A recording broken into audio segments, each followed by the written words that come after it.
शरणागत गुरुदेव की भगवन ये मिलाए आधार।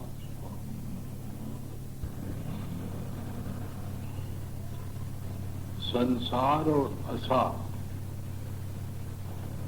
संसार क्या है? सार में असार, असार में सार। कभी कभी हम सार की खोज में जाकर असार में पड़ जाते हैं।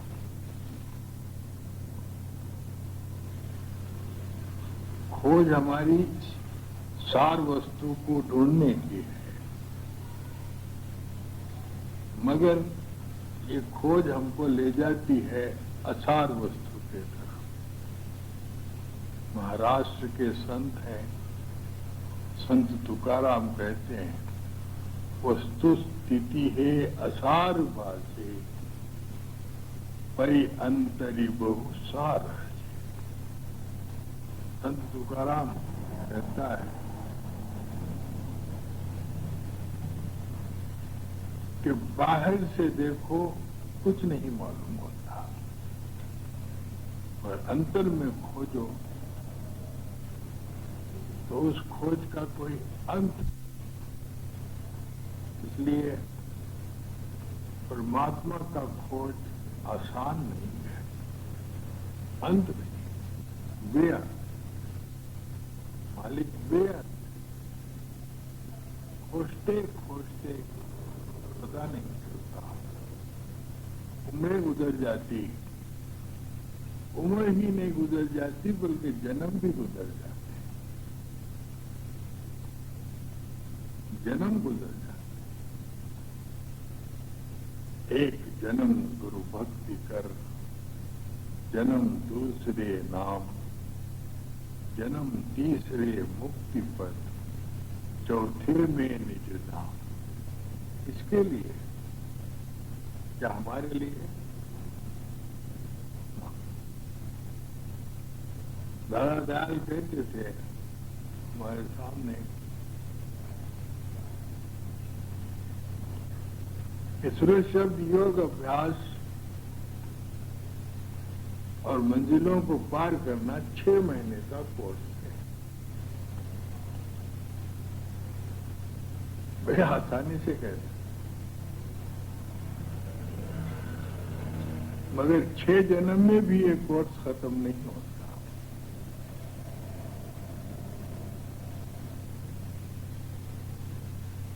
उस वक्त हमें समझ में नहीं आती थी बात। सुंदर सिंह था, दादा दयाल जी का प्रेमी भक्त था। 87 साल की उम्र थी सुंदर सिंह। उसने कहा, महाराज ये किसके लिए 6 महीने हैं, हमारे लिए नहीं। अब दादा दयाल कहते, भाई तुम ऐसे ही कहते रहो, मैं ऐसे ही कहते रहो, तुम ऐसा ही कहो, मैं तो कहूंगा 6 महीने का कोर्स। जिंदगी है, देखो एक समंदर है, समंदर पर धूप पड़ी, धूप की गर्मी से पानी उबला, उबलकर भाप बना, भाप से वो भाप आकाश में गई, बादल से टकराई, बूंदें निकली।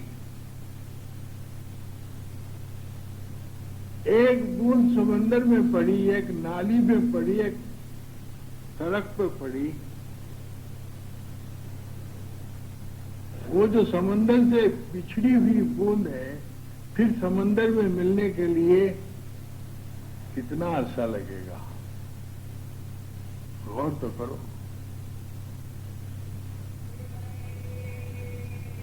एक बूंद ऐसी है कि सीधे भाप बन गई और बूंद बनी फिर समंदर में, वो तो खुश नसीब है,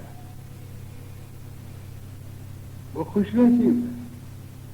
मगर जो बूंद समंदर के बाहर गिर गई, फिर उसको समंदर में मिलने के लिए कितना अर्सा चाहिए। यही जीव और ब्रह्म का सवाल है। ब्रह्म से जीव जुदा हुआ, पता नहीं कब वो मिलेगा।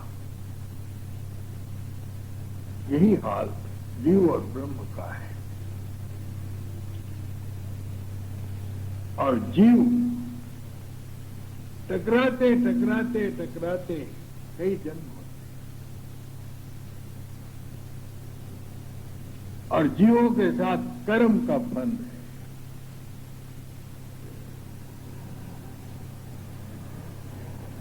क्या पता हम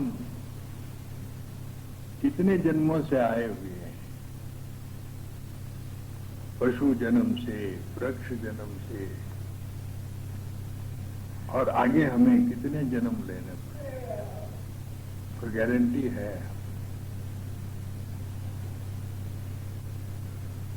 1947 या 48 में, 1948 जब मैं नागपुर से हैदराबाद फिर वापस आया, नागपुर में आजादी के बाद agent to HES Nizam of Berar Hyderabad का दफ्तर वाइंड अप हो गया, तो हैदराबाद आए। तो मैं और कंटोनमेंट गार्डन में सत्संग कराता था। उस वक्त मेरे सत्संग में गुरु ईश्वरया आते थे, गुरु ईश्वरया, शंकरया, ओंकारम। सत्संग करा रहा था। मैंने कहा ईश्वरया से, ईश्वरया, क्या कुदरत को देर लगती है? महल से निकालता झोंपड़े में पैदा।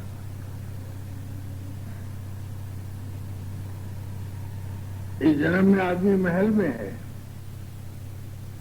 सुख और आनंद में है,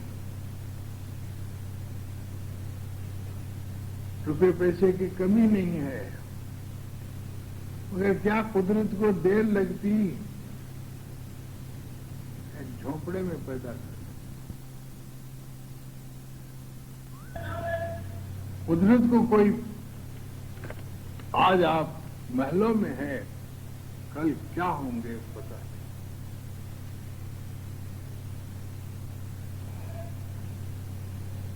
जब आदमी दुख में है, तकलीफ में है, मुसीबत में है, उसके लिए ये राहत है।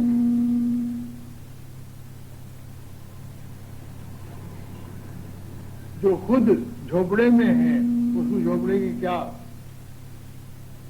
बोला दूसरा झोपड़ा चाहिए। जो महल,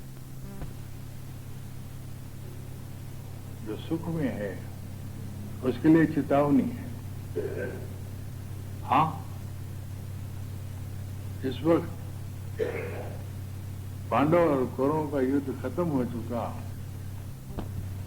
भगवान श्री कृष्ण पांडवों को, युधिष्ठिर ने कहा, भगवान कि 12 वर्ष कैसे कटेंगे, कैसे कटेंगे?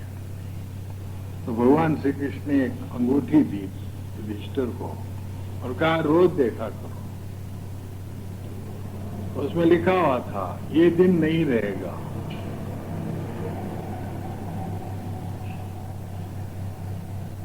अब वो तकलीफ में उस अंगूठी को देखते थे, हौसला बन जाता था, ये दिन नहीं रहेगा।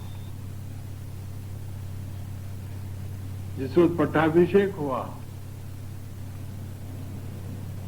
पांडवों की जीत हुई, पट्टाभिषेक हुआ, सिंहासन पर बैठे हुए थे, द्रौपदी साथ थी, भाई साथ थे।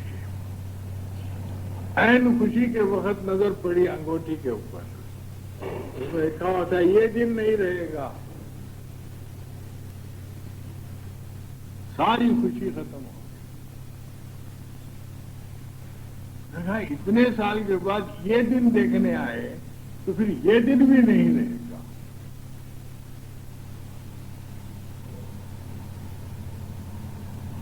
तो सम अवस्था क्या है? जो आदमी सम अवस्था में रहते हैं उनको न दुख है न सुख है। मिलने की खुशी नहीं, जाने का गम नहीं।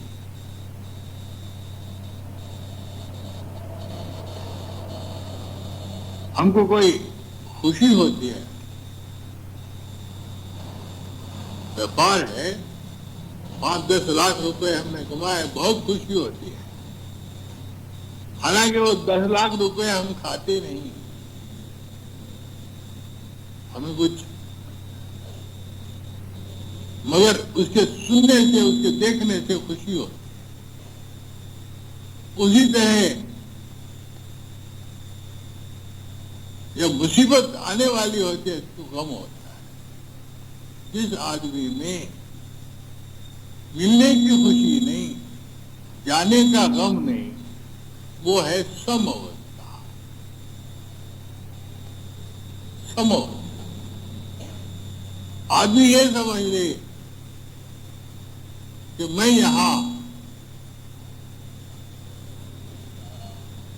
कर्म भोग के लिए आया हूं। अगर खुशी भी मिलती है ये कर्म है, अगर गमी भी मिलती है ये कर्म है। कर्म है।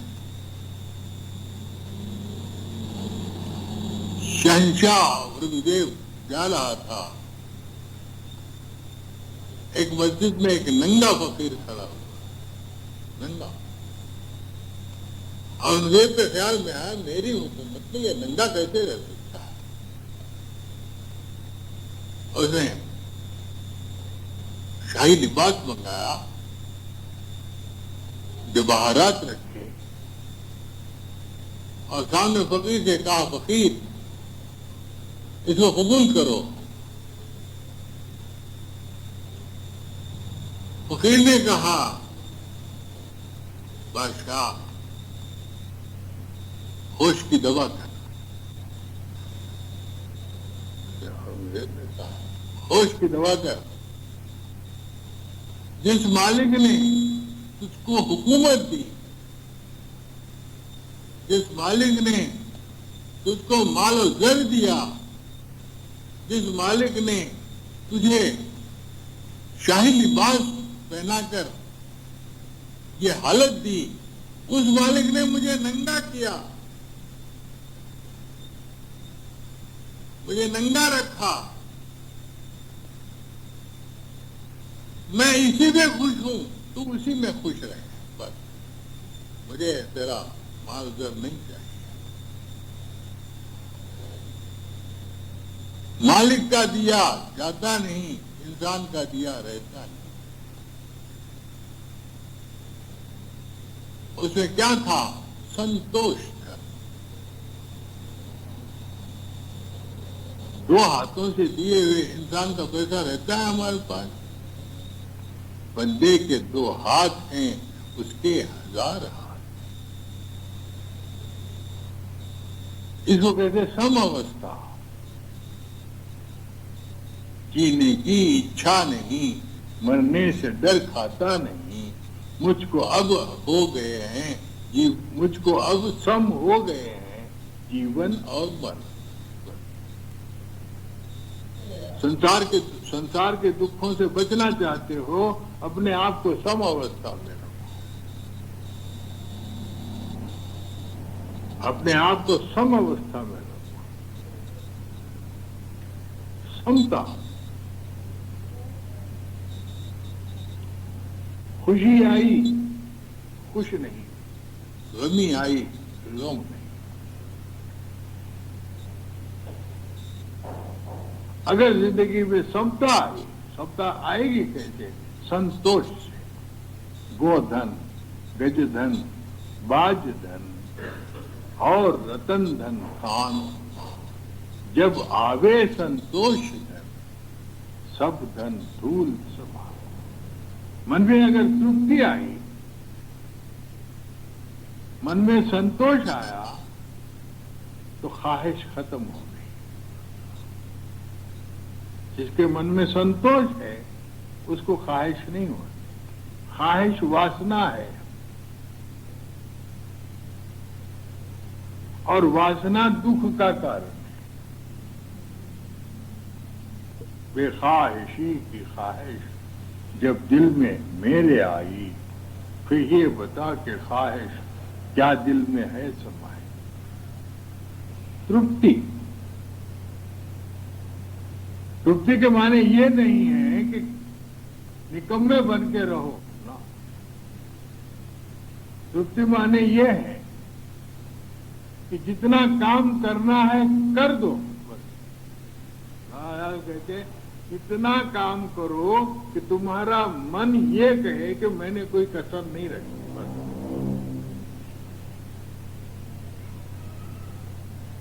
जब मैं तहसील में काम करता था, मेरा अभ्यास नहीं बनता था। दादा दयाल को लिखता था, महाराज अभ्यास नहीं बन रहा। तो दादा दयाल ने कहा कि अभ्यास छोड़ दो, तहसील का काम दिल लगा के करो। छोड़ दो अभ्यास। मैं जब अभ्यास करने बैठता था, पेशकार आता था, जमींदार आता था, तहसीलदार आता था, कहाँ का अभ्यास? मैं लिखता था दादा दयाल को, पहले अभ्यास छोड़ दो, तहसील का काम दिल लगा के करो।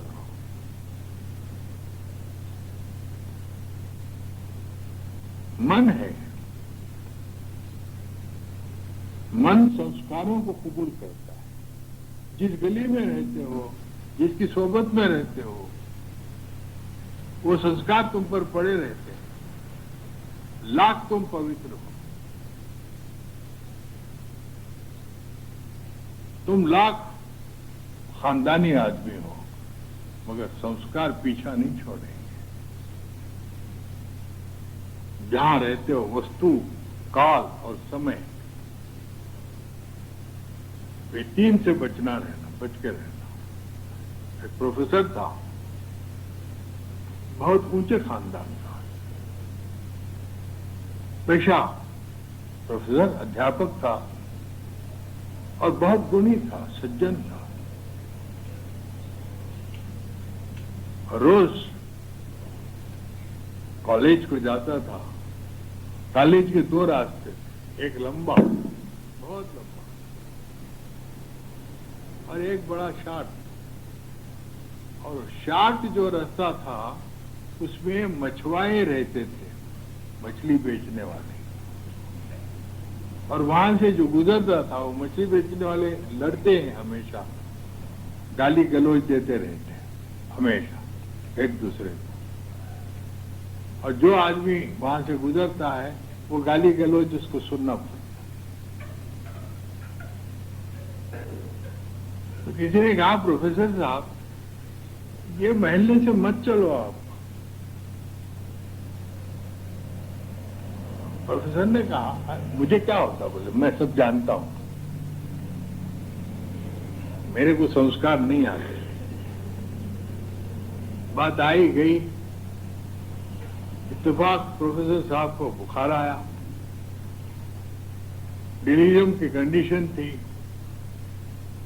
और डिलीरियम की कंडीशन में जितने ये मछुआरे गालियां देते थे, वो सब गालियां उनके मुंह से निकली।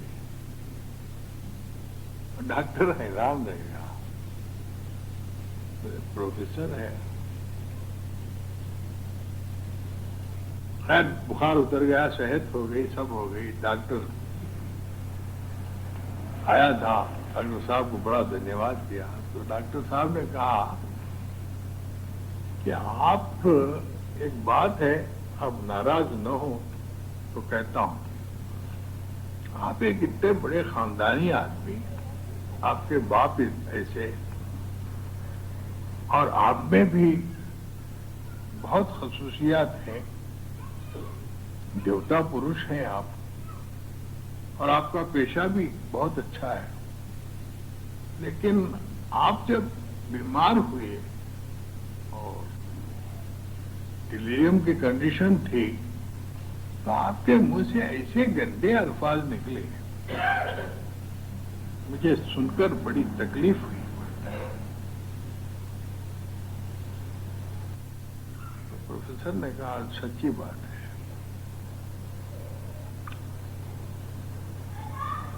मैं वो मछुआओं की गली से जाता हूँ शॉर्टकट से बोल के,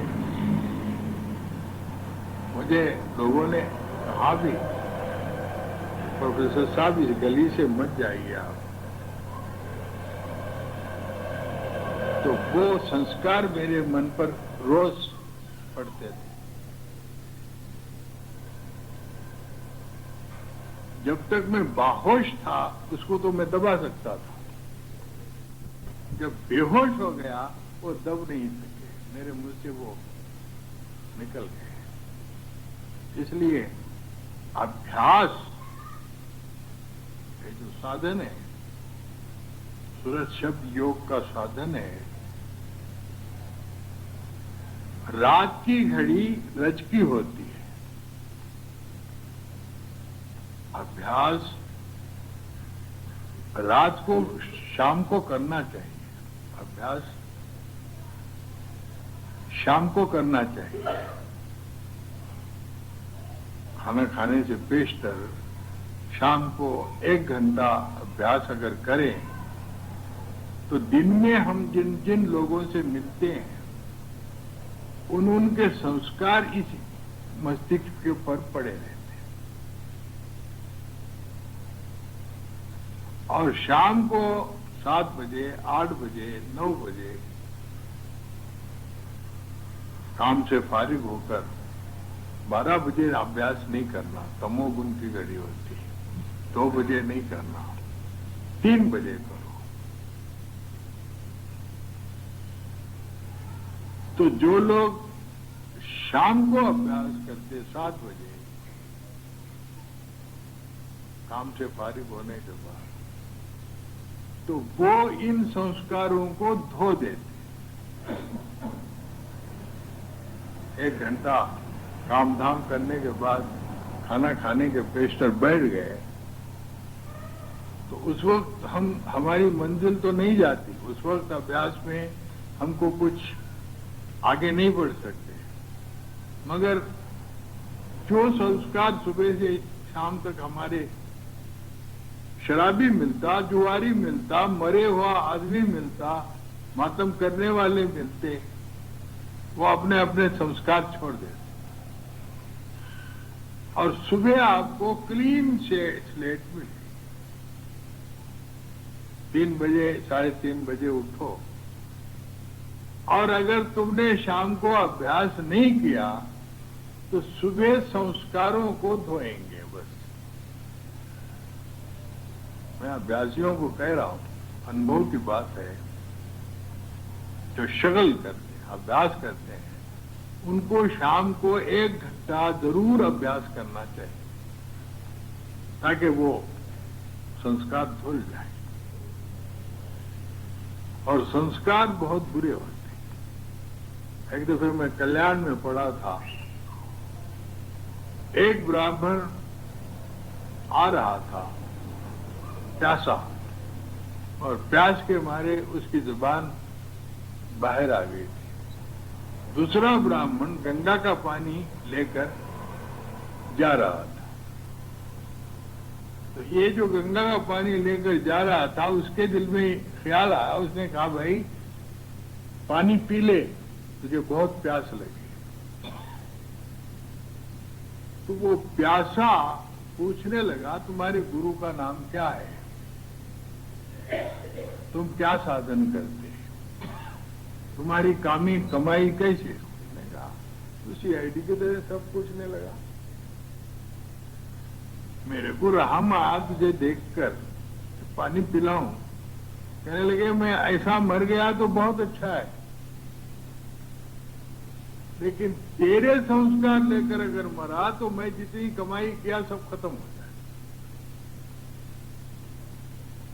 अब बताओ तुम्हारा सोशल लॉ क्या करता है यहां? उसके वहां की रोटी, इसके वहां की दाल, इसके वहां की तरकारी, आप जो खाते हैं सोशल सोशल कहते हैं।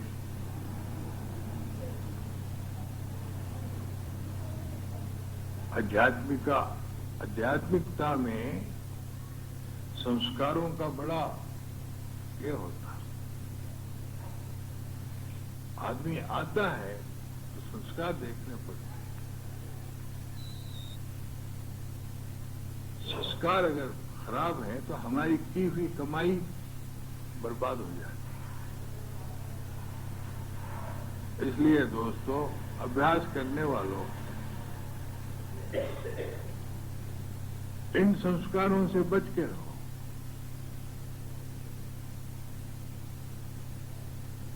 तो एक खोज है, मैंने सत्संग शुरू किया था खोज से। किसी के संस्कार अगर लोगे तुम्हारी कमाई खत्म हो जाए।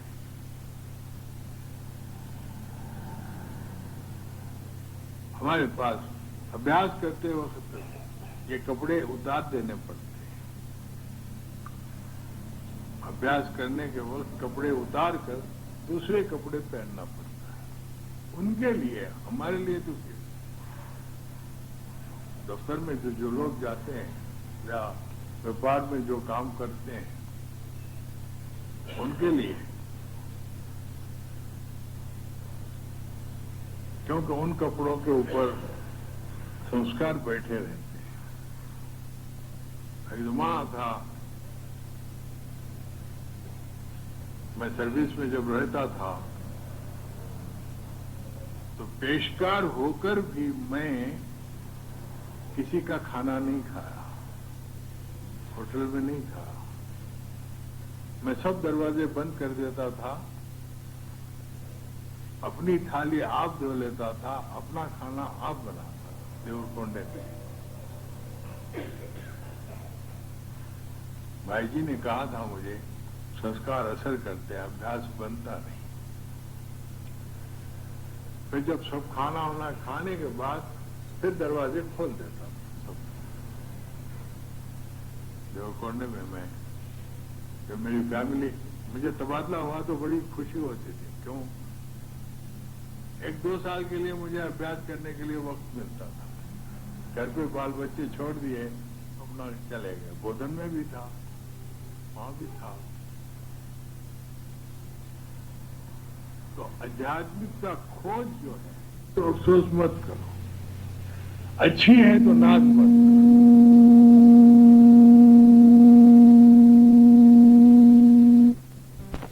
क्या अनुसार है, कर्म के अनुसार है।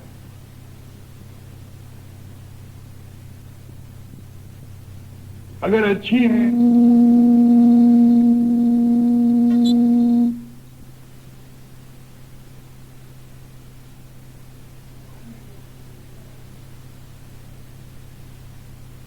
तो ये दिल में कहो कि इनके कर्म कैसे होंगे, इन्होंने कौन सा ऐसा कर्म किया होगा जो भगवान ने इतना इनको दिया है।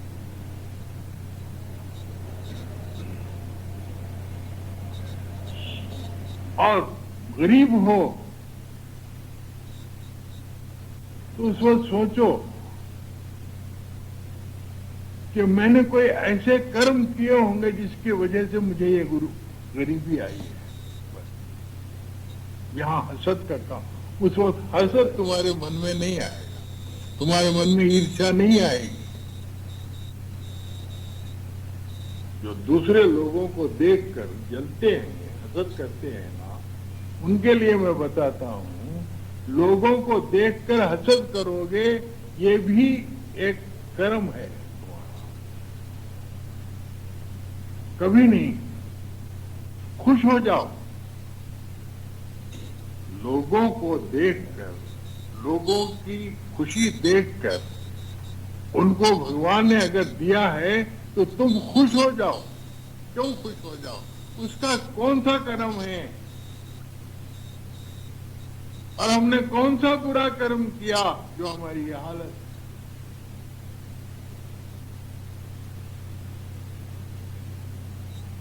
कर्म जब तक हम नहीं काटेंगे नहीं कटेंगे।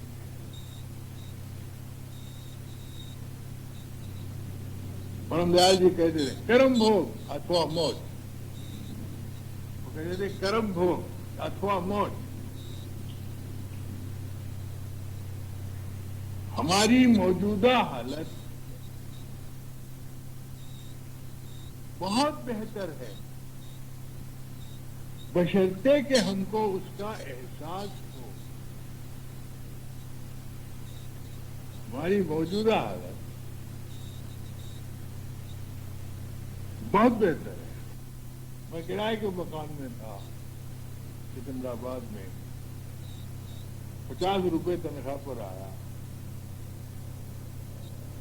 5 रुपए बीमा फंड के करते थे, 11 रुपए मकान के करते थे।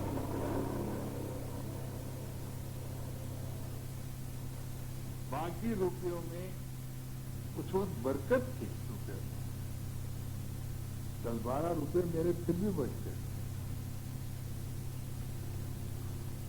तो गुरु ईश्वरया ने कहा कि महाराज हमारे बंगले हैं, एक बंगला खाली है, आप रहो, हम आपसे किराया नहीं लेते।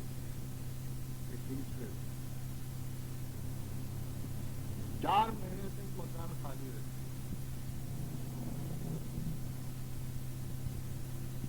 कहने लगे महाराज आप रहो, आपसे किराया नहीं मांगते। यहां हसद करता, उस वक्त हसद तुम्हारे मन में नहीं आएगा, तुम्हारे मन में ईर्ष्या नहीं आएगी। जो दूसरे लोगों को देखकर जलते हैं, हसद करते हैं ना, उनके लिए मैं बताता हूं, लोगों को देखकर हसद करोगे ये भी एक कर्म है तुम्हारा।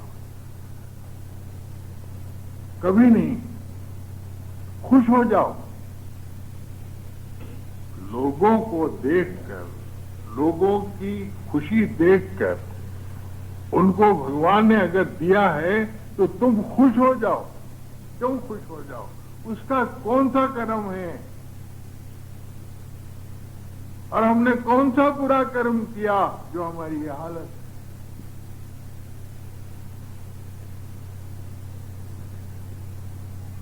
कर्म जब तक हम नहीं काटेंगे नहीं कटेंगे।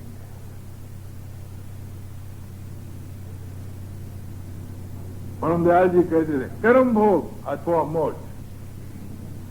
वो कहते थे कर्म भोग अथवा मौज। हमारी मौजूदा हालत बहुत बेहतर है, बशर्ते कि हमको उसका एहसास हो। हमारी मौजूदा हालत बहुत बेहतर है। मैं किराए के मकान में था सिकंदराबाद में, 50 रुपए तनख्वाह पर आया, 5 रुपए बीमा फंड के करते थे, 11 रुपए मकान के करते थे।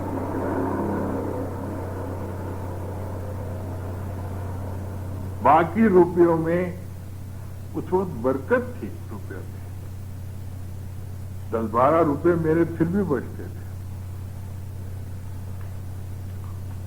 तो गुरु ईश्वरया ने कहा कि महाराज हमारे बंगले हैं, एक बंगला खाली है, आप रहो उसमें, हम आपसे किराया नहीं लेते। एक किंग्सवे पे 4 महीने तक मकान खाली रखे।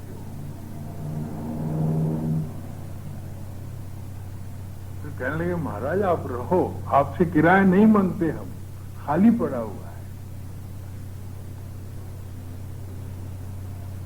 मैंने कहा मैं परमात्मा को बेचना नहीं चाहता आपके हाथ में, मैं सत्संग कराता हूं, इसलिए तुम मकान देते हैं ना। मैं परमार्थ को नहीं भेजता, आप किराए से दे दो, बिला वजह क्यों रखे। अगर मैं इस तंगी में रहता हूं, मैं अपने कर्म काटता हूं। अगर तुम्हारा सहारा लो तो ये कर्म कुप्पा का कुप्पा वैसे ही रहेगा मेरा। इस हालत में मुझे गुजरना है। तो कर नहीं, ये मानते नहीं। तो इसलिए दोस्तों, मौजूदा हालत पर कभी अफसोस मत करो। ये हालत आई है हमारे ही कर्म की वजह से,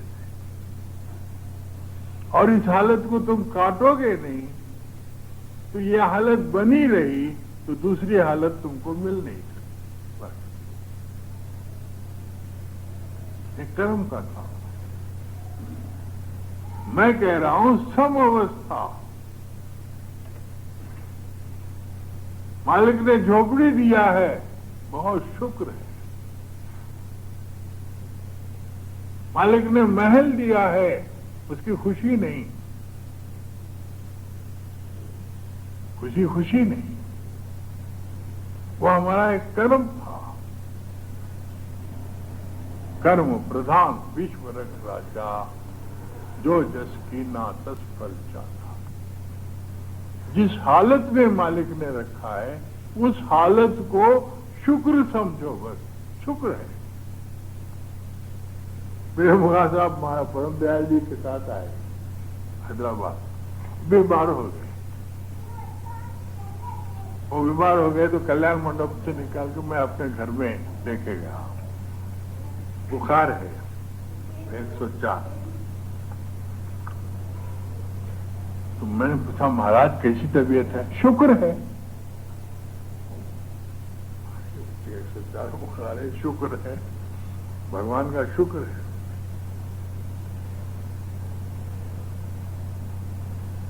फिर बुखार उतर गया। मैंने पूछा महाराज बुखार उतर गया? शुक्र है।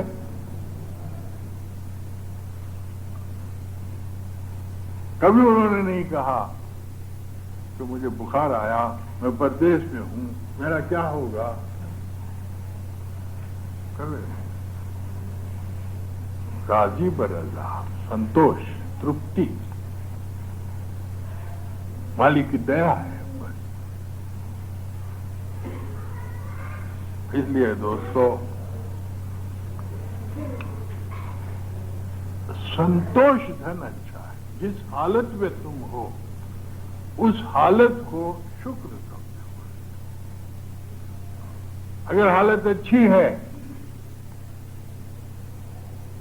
और आपने ये समझा कि ये मालिक की देन है, अहंकार नहीं आएगा।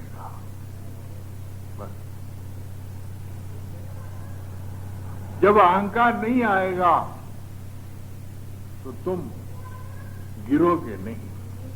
देने को अनदान है, लेने को हरिनाम, तरने को है दीनता, बूढ़न को अभिमान। कभी अभिमान न करो। अगर गरीब हो कभी निराश न हो। गरीबी भी एक दौलत है, अमीरी भी एक दौलत है। गरीब हो चाहे अमीर हो, ऐसी भी हालत हो, उस हालत में सम अवस्था में रहो। ये सम अवस्था अगर आपको मालिक की खोज है तो आपकी मदद करेगी और आप उस मालिक के रास्ते में रहोगे। हरि से लागा रहे रे भाई, तेरी बनत बनत बन जाए। ये हालत भी रहने वाली नहीं, वो हालत भी रहने वाली नहीं। मगर जब तक रहो तब तक उस मालिक के शुक्रगुजार रहो। बस सबको राधा।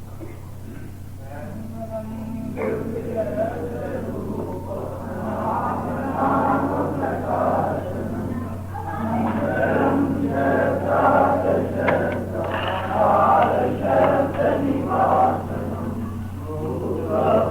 किया।